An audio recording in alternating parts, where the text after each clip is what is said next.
All right. So we have the Eye of the Providence here. Also, your NFT is Fate DAO, correct? Yes, yeah. I'm the CEO and founder of Fate. We're actually going to be renaming. We're either going to go Fate Finance or just Fate. Oh, okay. Yeah, I don't know that word DAO. Hmm. Some people have emotional damage. That can be. But are you still gonna keep it like a DAO structure? Yeah, 100%. Yeah, definitely. Oh, okay. Community driven. I mean, I've made changes.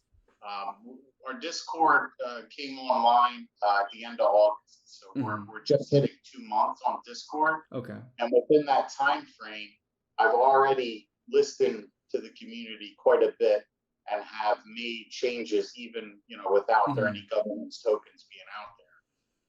So I've listened to some of the stuff that they've kind of said that they want to, Hmm. sort of make a little bit of an adjustment here or there, and we've done so, um, which just shows that we're definitely going in that direction 100%. Yeah, that's awesome. So you're just changing to what was it, finance or something else, just because Just of? fate. We'll just be fate. Oh, okay, okay. Yeah, yeah. But I mean, we're still gonna, like I said, have the DAO aspect and governance aspect, and have Hmm. the community voice. We're gonna do a lot of voting when it comes to added features, because the overall project, it's not. I've kind of wanted to structure it in a way where there's fluidity and adaptability. Hmm. I don't want it to just sort of be one type of dogma or one protocol or Hmm. project. I want there to be the ability to be able to adapt, and also partnerships, onboarding, things like that for the future, Hmm. um, to be able to stay ahead of the curve because, let's face it, it's changing. It changes fast. Yeah. I mean, I've been pretty immersed in DeFi for a good over a year now. I Hmm. really got kind of into, I mean, I've been in crypto since 2015, Hmm. but DeFi especially since about August of 2021. So a little over a year of real deep immersion in the DeFi space. And I have to tell you, from then till now, it's like a whole different, Yeah. ballgame. I mean, there's like no similarities. Everything back then is just completely changed. Yeah. Any projects that you are mimicking or in a sense like basing this, or you just totally out, you just thought of this on your own? I I've been in a lot of projects, Hmm. whitelisted. I've read a lot of white papers, so there's quite a bit that I've sort of gotten rid of and not did or duplicated. But if there were projects that I appreciate and think that are really really, you know, good projects with a sound structure, the first one that I saw that really made me go, wow, what? I think I could put something together. Yeah. Was Cold Down. Hmm. I don't know if you're aware of that project. I'm not. Cold Dow, Yeah. COLD. No, CULT, like cold liquor. Oh, okay, okay, got it, got it, got it. Yeah, yeah. That project's been around for a little while Hmm. now, and just the overall um, like picture and scope of what they're trying to do and have done to Yeah. date is amazing. I mean, they're really amazing. Their white paper is awesome, and I'm mirrored some of that. Like if you read our white paper, it's got like a really kind of strong Yeah. storyline in the beginning of like we need to really change the world here, so to speak. Yeah. And I'm a firm believer in that. If you look at kind of the overall structure, especially sort of the tokenomics of it, $1 Million Baby is definitely one Hmm. that I really liked the way that they put their Yes, I've heard of tokenomics. them. Hmm. Yeah. Yeah, yeah. I mean, the Ponzi, high APY. It looks good on paper. It draws people in, but it's a quick buck. I mean, it Yeah. really has no sustainability. There's no Hmm. way you can do 400. I mean, at a minimum, 450% APY per month. You can't sustain that in your platform's token. So, that's why some of the projects are having a little trouble, within the past few months that have come out with that type of stuff. Even one that just came out not too long ago is really having some trouble. The only way you can sustain it is buy. You got to keep getting buyers. Yeah. To keep feeding it, and eventually the well runs dry. So I read over your white paper. If you could give me like an overview, quick topic. Also, you're not paying me for this, right? I'm not taking anything. This is just us having an honest discussion about your NFT. And so I'm really excited. Yeah. So I have some questions, but it's just to get better clarity. But if you give me a quick overview, you might answer them, Yeah, no problem. Well, the first token, we're going to come out with a couple other tokens. Okay. As time goes on. Is that the DAO and the Fate? Yeah. The token we're launching now will be a governance token. Okay. So that's going to be the Fate governance token. Mm-hmm. I really wanted to get it out quickly. I want to get it out in the bear. Yeah. Honestly, because I've looked at a lot of different projects, and GMX is one that, off the top of my head, that came out last October in a bearish market. Mm-hmm. Had a slow kind of organic start, and then all of a sudden that year hit, and then they really kind of exploded on the scene. Yeah. So I'm hoping I can have that trajectory. But basically, the token that we're releasing is a hyper deflationary token with automatic burning mechanisms per week. That'll deflate the supply. It's a static supply. There isn't going to be any more minted. Okay. There's a small APY percentage, kind of just like a thank you, which is paid out. 20% is as high as you can get on that APY. That's a monthly APY, so it's not really a significant APY, and that's not really where the crux of the revenue is. Yeah. The platform potentia is really where the revenue streams are going to come from through yield farming. The first epoch's going to have yield farming bonds. Your basic kind of DEX, sort of thing that happens. But there's other gaming aspects that I haven't revealed yet. Okay. That we're going to release more as time goes on, which I think will excite people. Keep them coming, keep them, enjoying and playing, and also, make some money along the way as well. Yeah. And then we'll also have Fate University with some education for trading and things like that. Yeah, I love that. Yeah, we'll have bots and things for trading. Like a traded fund that people can purchase an NFT as a ticket to a stake of whatever is in the overall pool, and then that'll generate some revenue as well. When you hold an NFT, you actually get airdropped every 45 days from the treasury, depending on what NFT you have, is the amount that you get, and that'll be in treasury funds.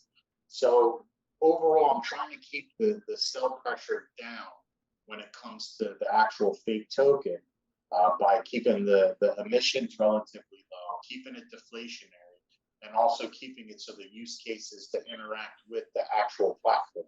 Yeah. So that, that'll keep, I think, the sell pressure at least at bay for the most part. Yeah, that's pretty awesome. So none of the tokens have been released yet. Not yet. Okay. No, tomorrow. The site will it'll be on the pre-sale, the whitelist pre-sale. Okay. And that'll start tomorrow, and I'm gonna let that run for a while. I have an allocation that I'm willing to allow, be sold, which is about 80 million total. So I'm not really looking to make like a huge profit. That's not really the goal here. Whatever comes in, like 80% of it, I'm just going to put it right back in the market. Yeah. So that's really what this, pre-sale is kind of about. I sort of wanted to test the market, see what people think, see what people are doing, see what the overall feedback is, see how many people do participate, see what I can do better, what I can change. I'm consistently in the server all the time. I mean, all hours. Yeah. I don't really sleep all that much. And I'm the sole, head of this. Yeah. I'm not, with a huge partnership.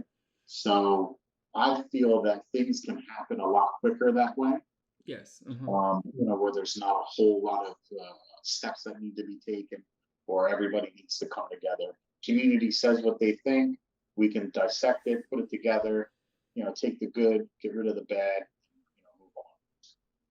Yeah, it's awesome. And so your token, if I remember, is tied directly to the Avalanche chain. Is that correct? Yeah, we're gonna come out. Yeah, we're gonna come out first on VAX. Okay. It's just quicker, easier, low gas. Right. Oh, sorry, AVAX. Yeah. Yeah, because like I said, I wanted to just kind of turn it around relatively quick, but I did speak to the development team, and they don't have any issue because we've already have all of this kind of sort of infrastructure. If you go to purchase the NFT, you could do it from 3 chains, and it'll go on one chain.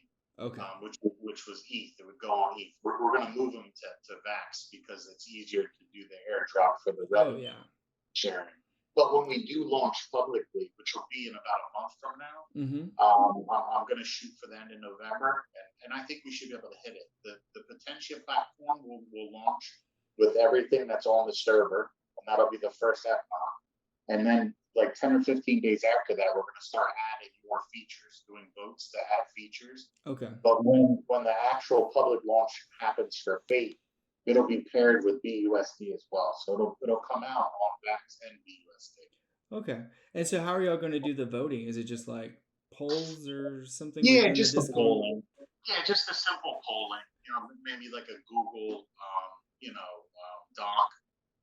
Or maybe just a regular poll on the announcements and things like that. Just to get the community kind of feedback. Okay, and when you say NFT, are you creating some sort of art or just sort of an emblem or a token and just holding that? It's just going to feed in? They're on the server. There's 4 different types. I saw that. Yeah. So those are the initial NFTs, and then there's going to also be some other ones that are going to come out as well, because there's a P2E game called Outlook, A New Dawn, which is going to be there's a storyline written in the server as well that goes over post-apocalyptic. So that'll come out as well, and then there'll be other NFTs for some of the other gaming apps and things that we're going to launch that'll be on the Potentia, and plus the NFTs for the bot traded pool to have your subscription and your share of whatever the pool will be for the bot traded, like a mutual fund. A mutual fund. So those will come out as well. The first edition, those will be the only ones that will have the big revenue share. Okay.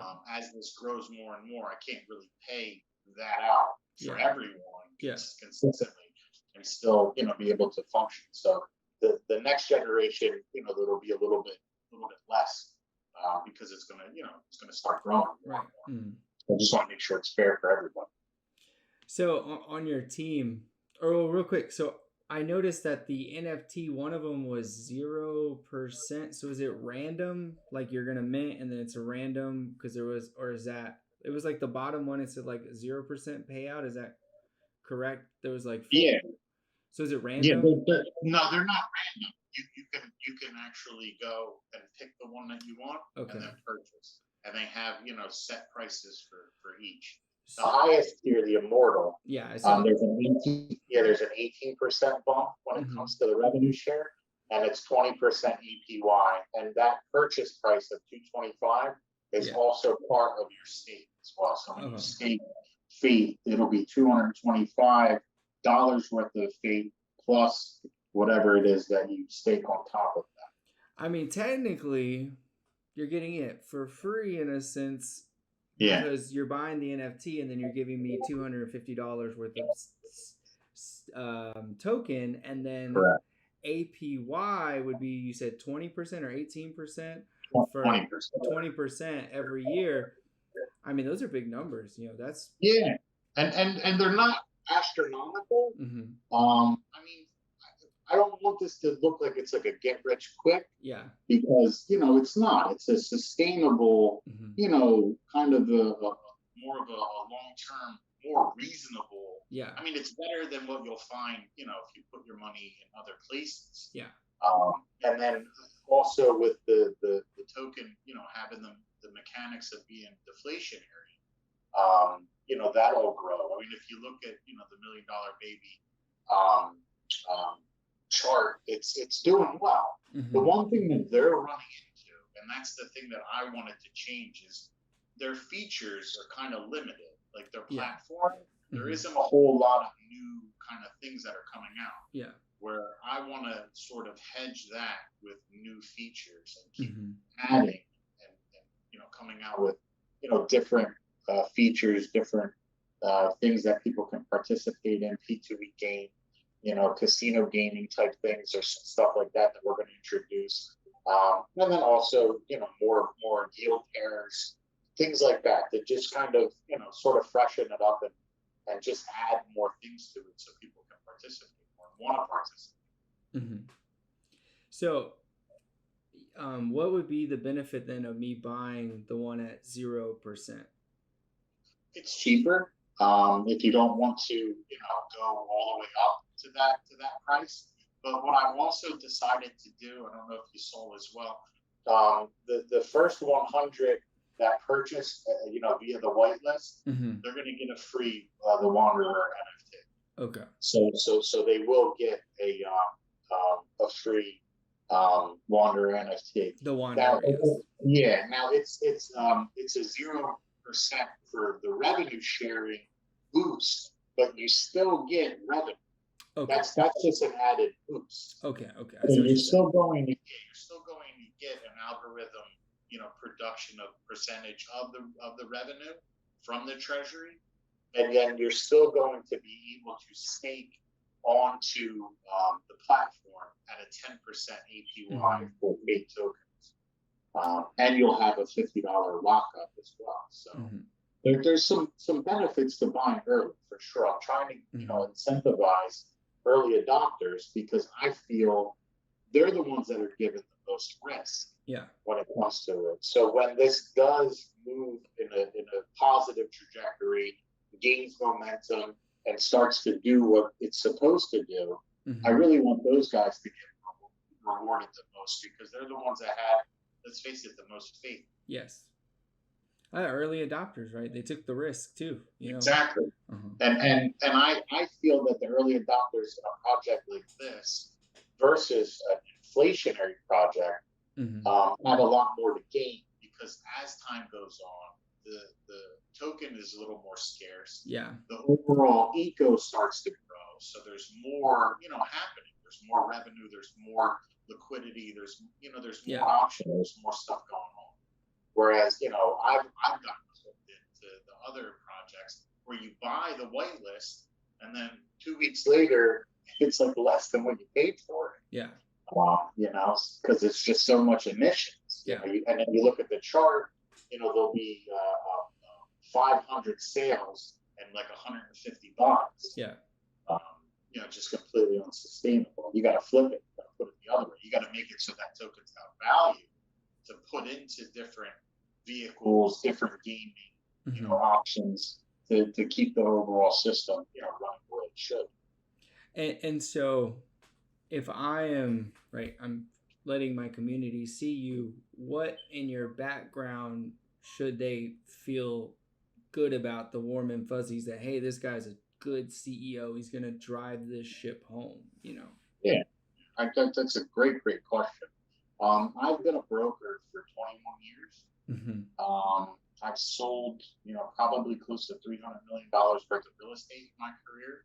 I've also been, a trader, part business owner of other ventures. I've been in a lot of different projects, local, international, a lot of different tiers on those projects, team leader, one of the members, low tiered. So I've been able to see what it's like to be in a team on multiple levels, which, basically this is what this is. It's putting together fundamentally sound protocols in a project, and then also being able to get the teams to perform and have that all happen, timely. And, we've hit every benchmark that I've put out. I said we're going to mint on this date. We minted on this date. Yeah. We said we're going to, do the white sale and have contracts together on this date. We've done that. So, to date, I've been able to put out everything that I've said. Yeah. And haven't really, missed the beat on any of it. Mm-hmm. And also, what I like too is, $1 Million Baby. We'll look at that as well. They aren't accessible. There's like an NFT you have to purchase to be able to have access to those guys. Mm-hmm. I'm there. If you want to DM me, you want to talk. I try to talk to everybody I possibly can and answer every DM. Yeah. So I'm here. I'm on the ground level. Right. I'm not sitting somewhere in an office. Not in here. Mm-hmm. And then also everything that's being done here is all been financed by myself. So I've got a lot of stake in the game personally. Yeah. I haven't seen a dollar back. Mm-hmm. So I want to put a project together that's going to be successful and have an ecosystem that's going to be successful and do what it's supposed to and, generate revenue for everyone involved. Yeah, I like that a lot. I like that you put your own money in, you're showing your face, you're here, you're on the ground. I mean, if you don't want this to succeed, then who else fucking wants it to succeed? Because you're just fucking wasting your time. Exactly. Right. Not to mention quite a bit of ducats. Yeah. I mean, you got a team, you got everything. Let me see, dude. And the team, eventually, I think at some point they're going to want to dox. I mean, they did put if you go onto the Fate minting site for the tokens, mm-hmm. they put their actual company name. It's called Vector. Okay. And that's them. There's a place you can go to see their address, their phone numbers, who they are. So they're going to, be having themselves, be exposed a lot more as well. Mm-hmm. And like you said, I'm not hiding behind anything here. I got my LinkedIn page. You can find me. I'm a real living, breathing. I'm not just an avatar. Yeah. Javier, you got any questions? Yeah. So you just mentioned I missed the LinkedIn part, but that's kind of what we're trying to help people, right? Is that there's a lot of people in the NFT space and the Web3 space that they don't like. They have like a mutant ape or some sort of a popular NFT, and they're like, I'm an authority, and they're literally saying, I'm an authority in the space. I've been in this space since 2015 or 2017 or 2018, right? And so, but you can't look up anything about them. They don't have a LinkedIn profile. For all you know, they're a janitor that just got lucky and got an NFT, and now they're calling themselves an authority, but they don't have the experience in business. They don't have the experience in life. They don't have the experience in whatever, right? Like teams, leading, and so what I'm always advising people to do is go look up people, and like I always advise founders, if you have a LinkedIn, that's amazing, especially if you have like social proof of people that have given you recommendations or worked with you, right? Because that's hard to fake, right? I mean, like on my LinkedIn profile, I have like stuff back from 2008 all the way up until like last year or this year. And so it's like so it's hard to fake that, right? And so it just gives people warm fuzzies if you have stuff like that. Yeah, I mean, I got stuff back in 2001. Yeah. You can see the real estate broker career that I had, which there's a lot involved with that, especially if you're at a high level. And I've always been consistently pretty up there. When I first started in real estate in 2001, I was a 22-year-old kid, and I made it in the top 25% for Century 21, the largest real estate company in the world at the time. And I was just a kid. I'm sitting there getting an award, and there's all these old-ass people around me. They're looking at me like, holy shit, this is fucking young. You know what I mean? This 22-year-old punk up here outperforming, seasoned veterans and stuff like that. So, but yeah, I mean, it's definitely, I think, one of the biggest factors I've always thought whenever I was, trying to invest in any kind of a project in crypto is, are they real people?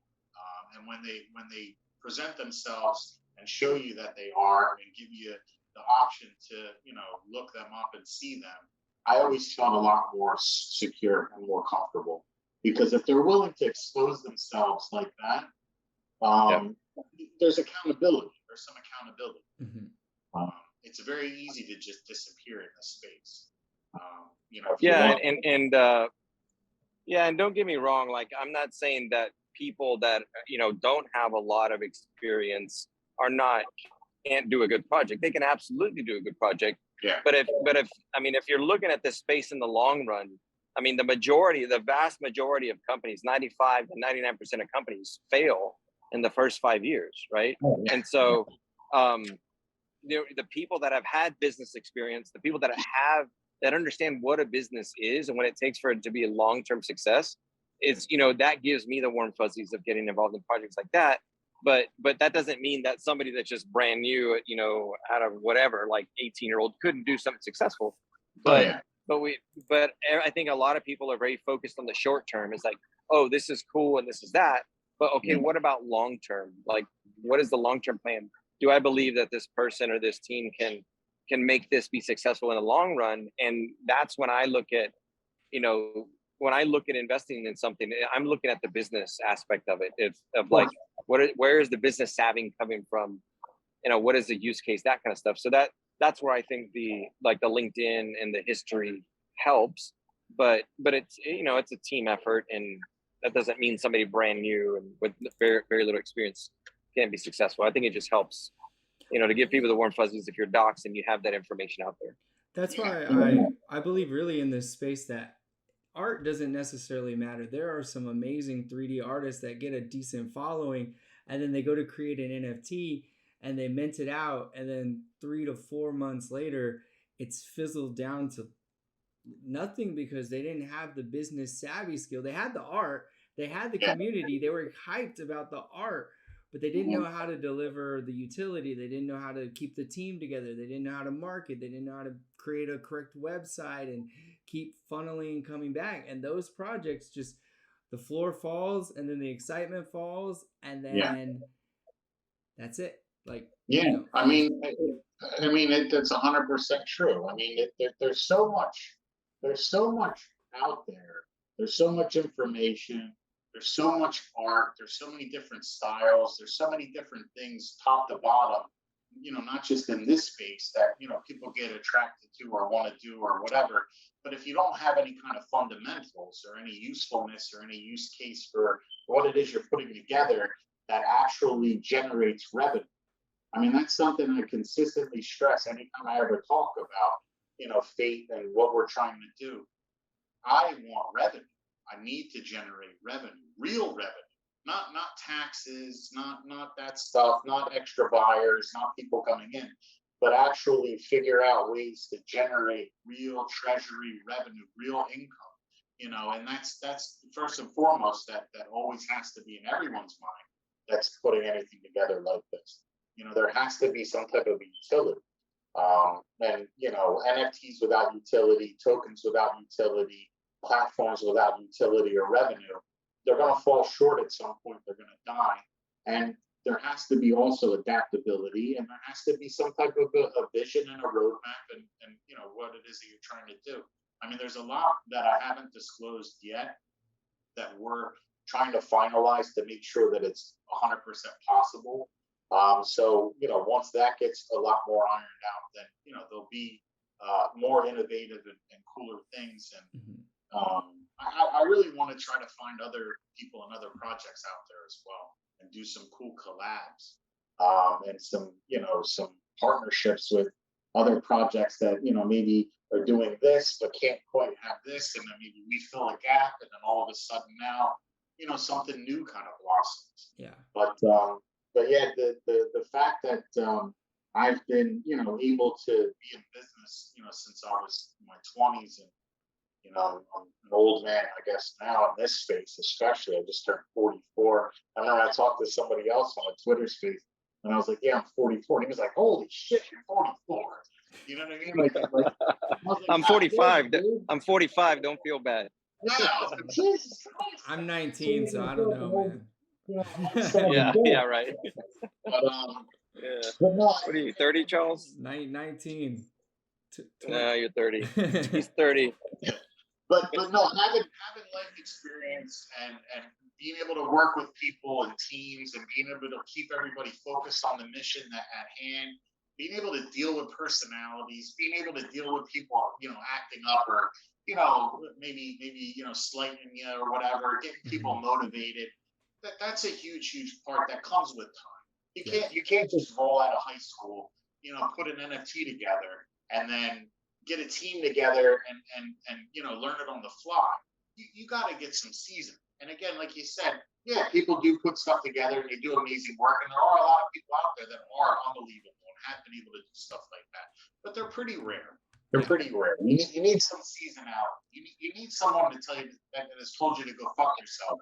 To you, it's a boss. You know what I mean? It makes you feel like a piece of shit, like this big. And then you walk away and you're like, wow, man, that kind of sucked. And then you realize over time that it's not personal, it's business. And, you got to kind of have like a thick skin and see the bigger picture. Yeah, and you probably are, right? We all are at some sense, especially when we come in there with our ego and then someone superior just knocks you down 2 notches and like, hey, you're not here. You're not. And there's a reason and you go and you get better, right? Exactly. Yeah, exactly. And that's another thing that I always say to everybody in the community as well. I say, I appreciate all the good feedback and the positive stuff. I said, but honestly, tell me the bad. I want to know the bad stuff. I want to know the stuff that doesn't work, the stuff that you don't like, because that's how you grow. That's how you get better.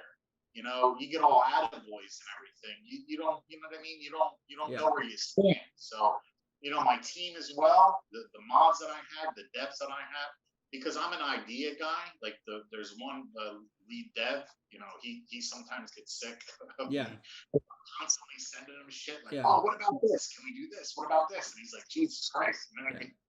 Like you just don't stop. But he puts stuff in perspective, and I've always told him, I said, look, just be truthful. If you want to tell me to go after myself, say it. If I'm being, completely outrageous, just say it. I said, I don't take it personally. I've been involved in enough stuff that it just kind of just rolls over. Okay, well, how do we do it? Yeah. That's sort of the mentality you have to have, especially when you're starting something new. I was gonna say that's the perfect mentality to have when you're starting something new. Is just what's next, roll forward, tell me how to change it. We make those dynamic changes, and you just roll. I mean, exactly. Nothing else you can do, up and down. Yeah, and you can. I mean, don't get me wrong too. Like you can learn from anybody. Like I learned from animals. I learned from my 1-year-old daughter. Right? Mm-hmm. It's like, and so like you can learn from anybody. But I think that's kind of what you're saying. I agree with you. It's like I want to know the good, the bad, and the ugly, right? Like what's working, what's not working, what should we keep, what we should get rid of. And that's the nature of any good organization. Is it has to be able to evolve. It has to be able to pivot, and the market's going to change. The world's going to change, and if you don't change, you're going to die as a business. I mean, I think Accenture did a study back in 2017 that says that in order to compete and sustain a competitive advantage in a high-tech industry, you have to focus on 3 systems, and that's operational systems, culture systems, and innovation systems. And so from an operational perspective, you have to continually get better operationally and more efficient and process, right? As you scale, you have to have those processes that are repeatable for new people coming on board that can kind of, migrate or acclimate to what you're doing. And then from a culture system, that's the team component. That's the motivation. That's a team that's keeping your talent, growing your team. And then from a innovation system, that's the pivoting, right? Or adding on layers of innovation to stay relevant, because if not, you're going to die. And what a lot of people don't understand is that like this industry is so junior. Like there's not really, if there's any real companies out there, there's very few. Like this crypto and NFTs and all this stuff is going to evolve into real organizations. It hasn't gotten even close to that yet. No. And so that's why the majority of them are going to go away, because they're not real companies, right? And so what's going to happen is the space is going to mature. It's just like the .com boom. It was all these people throwing up websites and ideas and all this shit. They weren't companies. And that's why the majority of them just went away. But then it matured, and then a lot of them stuck. And then the internet was, caught on, and all these companies grew massive, like Google and Amazon. And that's the same thing's going to happen. And so that's why I always look for, like, does this person have experience in what they're building? And, you know, do I believe that they're going to last long term? Because these projects need to last long term to really turn into something that's valuable. You know what I mean? Yeah, 100%.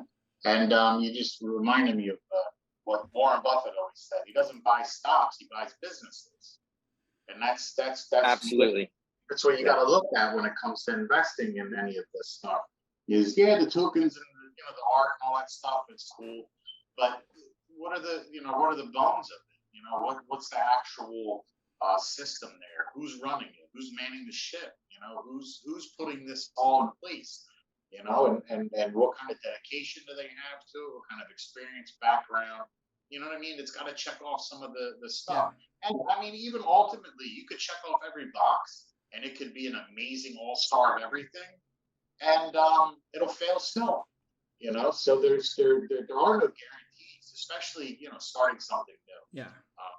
You know, but being able to have the vision, the drive, the experience, and the willing to pivot, which I think, not to, toot my own horn, but I'm awesome. I really am. I have very good instincts with stuff. I can see it kind of, that's why I've never really been rough. And I've been in rugs, and I've never been rough. I'll start seeing it, and I'll be like, this ain't right. And I'll just move. You know what I mean? Like that. Like no emotional attachment to it. I don't fall in love with stuff. I love what I do. I love this project, and I love the overall scope and aspect of it. But if there's little parts in it that we got to pivot or change, I'm fine. We'll cut that right off. You know what I mean? For the greater good of what it is that we're trying to do. And I think that being a CEO and being at the top or doing that, I think that right there is an intrinsic quality that you need to have. You need to be able to make the tough decision. And make it, without emotion, and just kind of, taking everything into account, dissect what you need to, process all the information, make the decision, pivot, move on, don't look back. And that's a big thing that I've been able to do in a lot of the other projects that I've been a part of, where I've always been commended for that, where people go, wow, dude, how did you know this? And I'm just like, when you see it and you feel it and it's there, make the decision, move on, don't look back, and just go. Yeah. Lead with that gut feeling, and Yeah, because I tell you, like 9 times out of 10, it's pretty right. You know what I mean? Yeah. If it looks like a duck and quacks like a duck, and that kind of saying, you know what I mean? It must be a duck. Yeah, there was a wolf. So Wolf Game is this NFT. There was another one called Sheep Game on Avalanche. Yeah. And actually on first mint, I minted a wolf. The wolf was honestly selling for $8K, and I held on to it.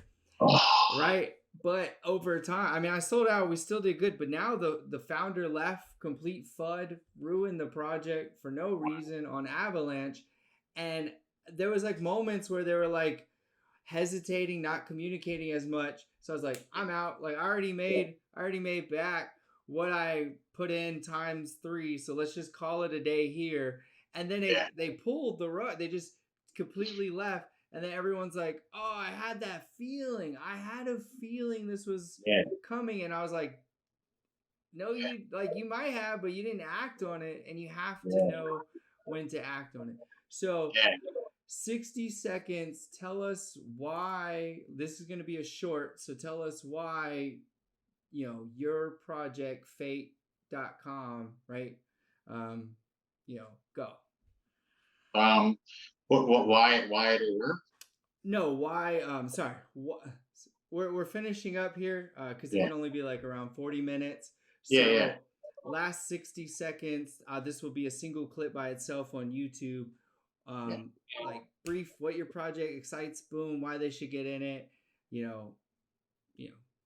Free for all. You have 60 seconds.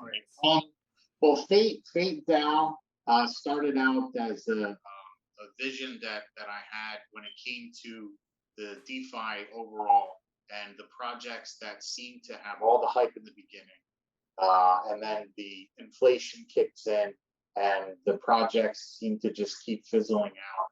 always promising the same thing. Wait till marketing, wait till marketing. And eventually they end up running their course, which is the Ponzi scheme, where Fate is differentiated by having a token that is hyper-deflationary, by having a platform that's going to have multiple revenue streams, and also be on multiple chains to get accessibility. It'll have a real use case because this platform will generate actual real revenue. The first epoch will have yield farming, we'll have staking, we'll have liquidity pairs, bonds. You'll actually be able to stake on it, just ULABSx and just Binance tokens as well. You won't have to pair them. Mm-hmm. So if you wanted to just stake those tokens by themselves, you'll have that option as well.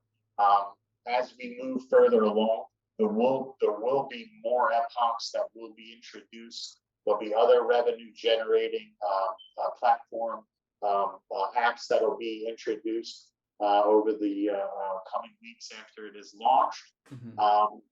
And that's pretty much pretty much it. Yeah, that's awesome. Javier, any last thing before we go? No, we just appreciate your time. Thanks for sharing your project. We're happy that people can go out there and see who you are, see your history, and because I really believe that it helps, doesn't absolutely take it, but it drastically helps if somebody has kind of been there, done that, has experience, and it helps that if they're doxxed and people can see that they're a real person and they can go look them up like on a LinkedIn history or something. It just kind of shows that they have some credibility in what they're talking about. I think it just helps, right? Because ultimately, we have to think about these organizations and these projects as long-term projects, and they need to become real businesses in order to succeed long-term. And that's where the market's shifting. So we really appreciate your time. Yep. Thanks. I appreciate it. Thanks for having me on. I appreciate it very much. I hope we keep in touch. We will, definitely. Yeah. Well, for sure. We're in this space for the long haul, so we're definitely going to run into each other. We'll work together. We can. Yeah. All right. It was nice seeing you. Thank you. Yep. We appreciate it. And the video will be up shortly. So thanks again. I appreciate it very much. All right. All right. Good one, guys. Yep. Bye-bye. Bye.